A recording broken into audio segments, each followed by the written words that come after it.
You keep on running from the sound. You keep on literally masking the sound with another sound.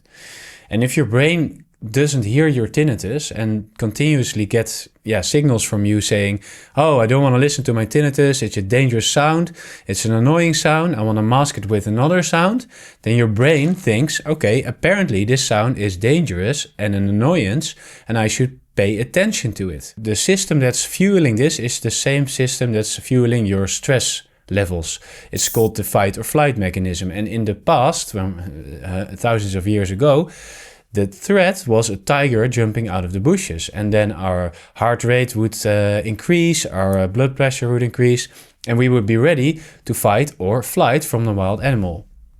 But in this case, the wild animal is not a wild animal, but is your tinnitus.